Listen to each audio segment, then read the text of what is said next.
लगातार 14 दिन रह करके, और 14 दिन उसने ऐसा नहीं खा पी करके, उपवास करके पूजा की। अब विचार तो करो, सामान्य बात नहीं है। चक्रवर्ती होकर के भी धर्म के कार्यों को इतनी श्रेष्ठता प्रदान कर सकता है, तो तुम्हारे पास उसके सामने है क्या? करो तो तुलना अपनी चक्रवर्ती से, और जरा अपने वैभव विभूति क्या है, तुम्हारा धन वैभव जगह जोड़ो तो जरा, कुछ भी नहीं है, एक अंश के बराबर भी नहीं है, सामान्य से सामान्य भी स्थिति नहीं है। आज पूरा देश भी इकट्ठा हो जाए तो भी चक्रवर्ती के वैभव के सामने पासंग भी नहीं। 9 निधियां, 14 रत्न, सामान्य बात नहीं है। अद्भुत देवो पुनीत, एक एक रत्नों की हजारों हजार देव रक्षा करते हैं, हजारों हजार देव रक्षा करते हैं। जब चक्रवर्ती का पुण्य का उदय, हजारों लाखों देव चक्रवर्ती की सेवा में उपस्थित हैं। 32,000 राजा मुकुटबद्ध शरणागत हैं। लेकिन जब चक्रवर्ती का पुण्य छीन हुआ, जब चक्रवर्ती का पुण्य छीन हुआ, तो एक साधारण से व्यंतर ने चक्रवर्ती को समुद्र में डुबो दिया। उस व्यंतर ने भी, जो पूर्व का रसोइया था, और रसोइये में उसकी चक्रवर्ती की थोड़ी विधि बिगड़ गई। बनाया तो उसने बहुत अच्छा था, लेकिन इसने उतावली करके जल्दबाजी में गरम गरम ले लिया। अब गरम गरम खा लिया तो गरम गरम का असर भी पड़ गया, चक्रवर्ती आपे से बाहर हो गया, और उस सारी की सारी कड़ी के लिए उसी रसोइये पर, अमृत रसायन नाम का रसोइया, उसी पर डाल दिया, जल करके मर गया। उसने बैर बांध लिया, व्यंतर हो गया। और फिर किस तरीके से चक्रवर्ती को लुभाया। ये विशेष फल हैं, ये मीठे फल हैं, अच्छे लग रहे हैं, और लाओ, और ला के दिए, फिर और ज्यादा लाओ, अब तो ज्यादा मिलेंगे नहीं, हमें तो आवश्यक है, वही चलो ना, कितनी बार बार मंगाओगे, कहाँ है वो, समुद्र के बीचों बीच, चलो वही चलेंगे, वही खाएंगे। चक्रवर्ती अज्ञानता में आ गया, विवेक शून्य हो गया, और व्यंतर के साथ समुद्री मार्ग से जा रहा। अब व्यंतर को लगा चक्रवर्ती के पास सम्यक दर्शन है, और इसका सम्यक दर्शन है तो इसका हम कुछ बिगाड़ नहीं कर सकते। इसके पास सम्यक दर्शन है तो इसका कुछ बिगाड़ नहीं कर सकते। इसका यह भाव भी बिगाड़ना है और परभव भी बिगाड़ना है। उपाय क्या होगा? उसने अपने अवधि ज्ञान से समझ लिया कि इस चक्रवर्ती के सम्यक दर्शन को छुटा दिया जाए, इसकी श्रद्धा को बिगाड़ दिया जाए, इसका ये भाव भी बिगड़ जाएगा और परभाव तो बिगड़ेगा ही बिगड़ेगा। सम्यक दर्शन इसके पास रहेगा तो मैं इसका कुछ भी बिगाड़ नहीं कर सकता। अब जब समुद्र के बीच में पहुंच गया और इस व्यंतर ने अपनी शक्ति के बल पर चक्रवर्ती को डुबोने का प्रयास शुरू कर दिया। चक्रवर्ती के ख्याल में बात आ गई, क्या हो रहा है, ऐसा क्यों हो रहा है, पता नहीं, कोई अदृश्य शक्ति ऐसा कर रही है। चक्रवर्ती कहने लगा यहाँ पर बचने का उपाय क्या है? तो कहने लगा बचने का कोई उपाय नहीं है, केवल एक ही उपाय है कि आप पानी पर नमोकार मंत्र लिखो और अपने पैर से मिटाओ। चक्रवर्ती को इस समय समझ जाना चाहिए था कि कुछ ये गड़बड़ तो नहीं कर रहा, लेकिन मीठे मीठे फल मिलने वाले हैं, ऐसा तो स्वाद हमें कभी मिला ही नहीं। अद्भुत किस्म के फल हैं, बड़े बड़े सुंदर सुंदर सुगंधित सुगंधित मीठे मीठे आम देने के लिए आया है। अरे ये हमारा भला करेगा, तो पक्का नमोकार लिख करके मिटा देंगे तो बच जाएंगे। हाँ लिखो तो पहले, तभी तो बचोगे। और चक्रवर्ती की श्रद्धा नमोकार पर से हटी, नमोकार को लिखा।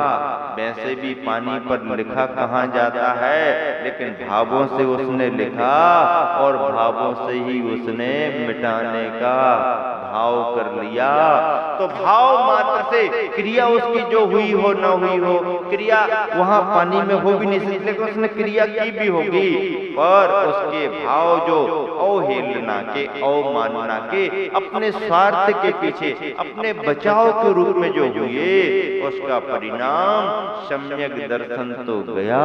सम्यक दर्शन जाते उसका पुण्य छीन हो गया, और पुण्य छीन होते साधारण से व्यंतर ने चक्रवर्ती को डुबो दिया। चक्रवर्ती की आसक्ति चक्रवर्ती को ले डूबी। इसलिए कहा गया, जब ममता दिन दिन होत सवाई, लेकिन इस ममता को अपने ऊपर राज नहीं करने दिया भरत ने।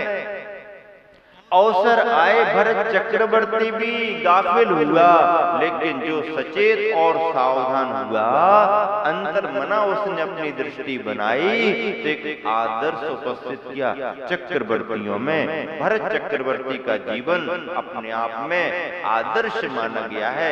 उसका आदर्श श्रावकों के लिए भी रहा, और मुनि बना तो मुनियों को भी उत्कृष्ट ध्यान करने के रूप में एकाग्रता को लेकर के मुनियों के लिए भी आदर्श रहा। ऐसे भरत चक्रवर्ती घर गृहस्थी में, राजमहलों में, वैभव में, व्यवस्थाओं में भले ही रहे, लेकिन अपना ध्यान वह रख करके कार्य करते रहे। महलों में घूम करके आ जाओ, लेकिन शर्त यह है कि ये दिए का तेल नहीं गिरना चाहिए, और तुम ध्यान रखो ना रखो, तेल गिर रहा है कि नहीं गिर रहा, इसका ध्यान रखने वाले तलवारधारी रहेगा। जो उदाहरण प्रस्तुत किया गया, वैसा जीवन चक्रवर्ती ने अपना बनाया, और परम निर्वाण को चक्रवर्ती भी प्राप्त हुआ। संसारी प्राणी आसक्त होकर के मोह माया में उलझ करके अपना पतन कर लेता है, नरक त्रेंच आदि दुर्गतियों को प्राप्त करता है। यदि सद्ज्ञान सद्बोध मिल गया, सम्यक ज्ञान की प्राप्ति हो गई, तो अपने जीवन में उदासीनता आनी चाहिए। अनासक्ति का भाव, अनासक्ति के साथ में अपने कर्तव्य कार्य करे, जवाबदारियां जिम्मेदारी निभाएं, और भाव न भाए कि वो दिन कब आए जब हमारे जीवन में विरक्ति का भाव आते ही संयम के मार्ग पर हम आगे बढ़े। इसी शुभ भावना से आसक्ति, अनासक्ति और विरक्ति के 3 बिंदु आपके बीच संपन्न हुए। महावीर भगवान विगत में जीवन को सार्थक करने के लिए 3 बिंदुओं को माध्यम बनाया है।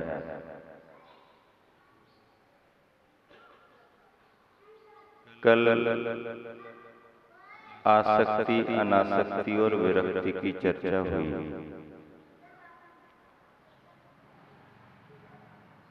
आज के 3 शब्द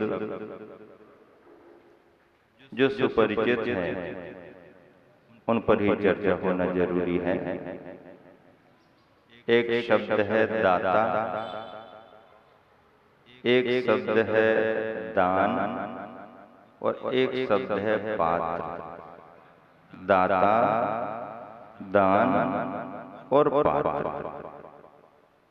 दाता कौन? जो देता है सो दाता। दान क्या? जो दिया जाता है सो दान। पात्र क्या? जो प्राप्त करता है सो पात्र। दाता, दान और पात्रों में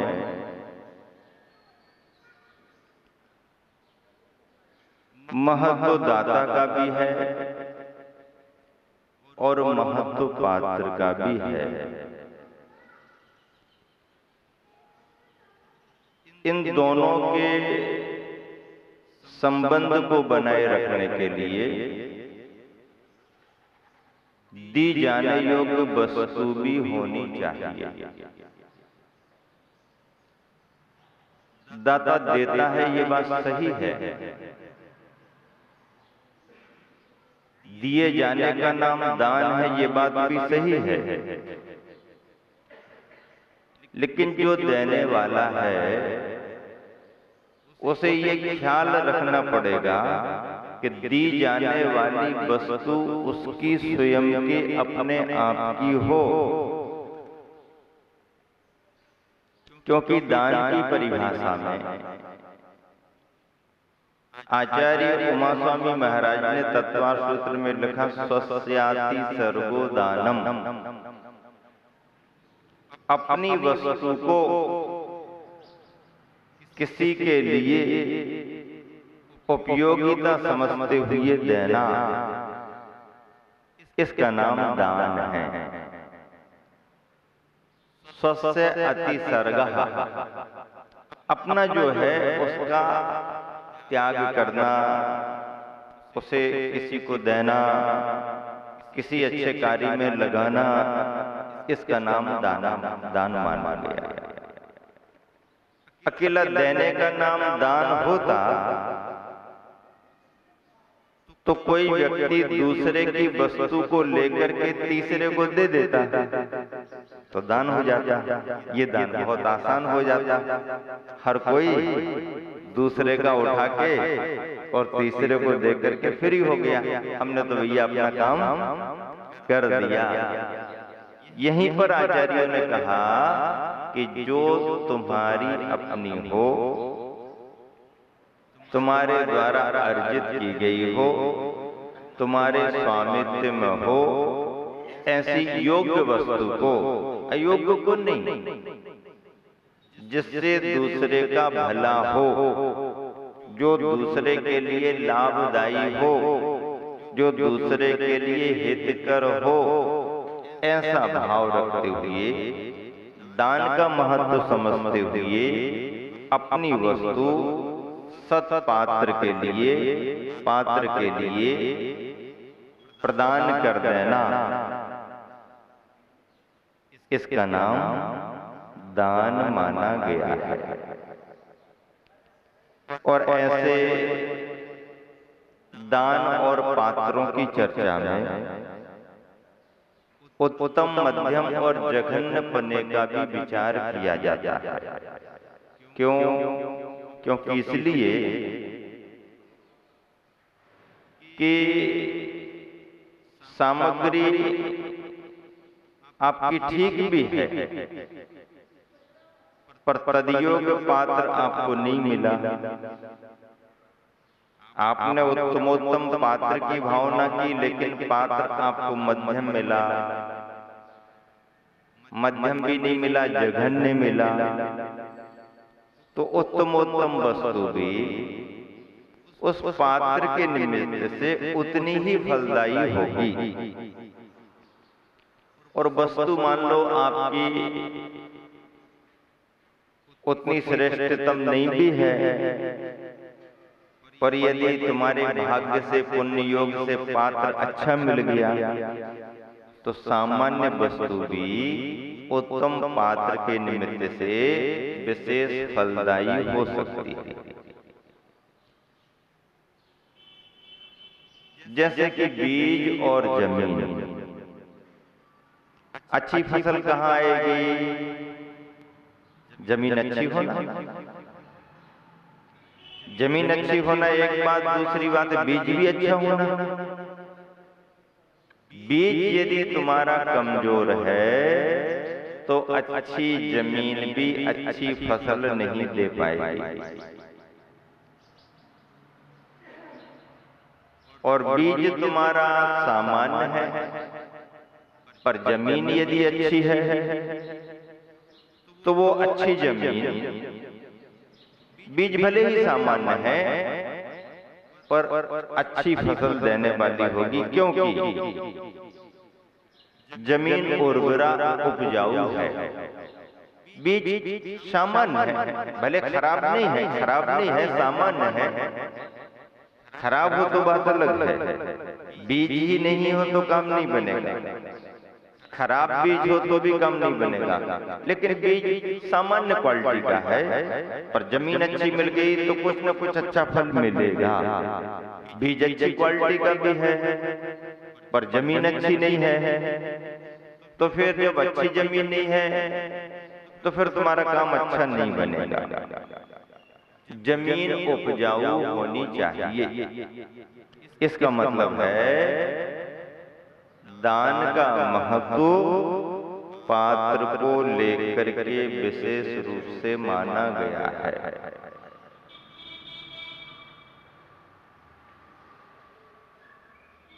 पहली बात तो यह है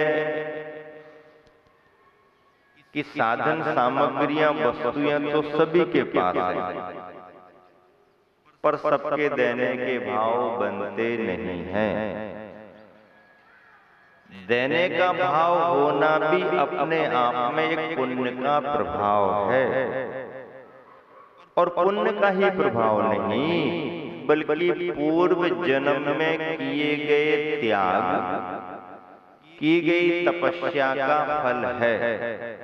एक आचार्य महाराज ने यहां तक लिखा कि ये बात सही है कि पुण्य के योग से ही संपदा की प्राप्ति होती है।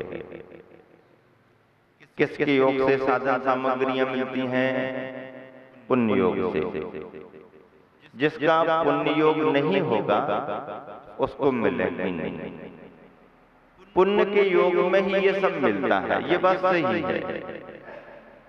कुछ साधन पाने के लिए, वैभव संपदा पाने के लिए पुण्य का योग होना जरूरी है। ये बात सही है। आचार्य महाराज ने लिखा कि पुण्य के योग से ही संपदा मिलती है, सामग्रियां मिलती हैं, लेकिन वह अच्छे कार्यों में लग जाए इसके लिए केवल पुण्य का योग नहीं, पुण्य के योग के साथ यदि तुमने पूर्व जन्म में तप त्याग किया होगा तो ही पुण्य के उदय से मिली संपदा तुम्हारी दान के रूप में अच्छे कार्यों में लगेगी।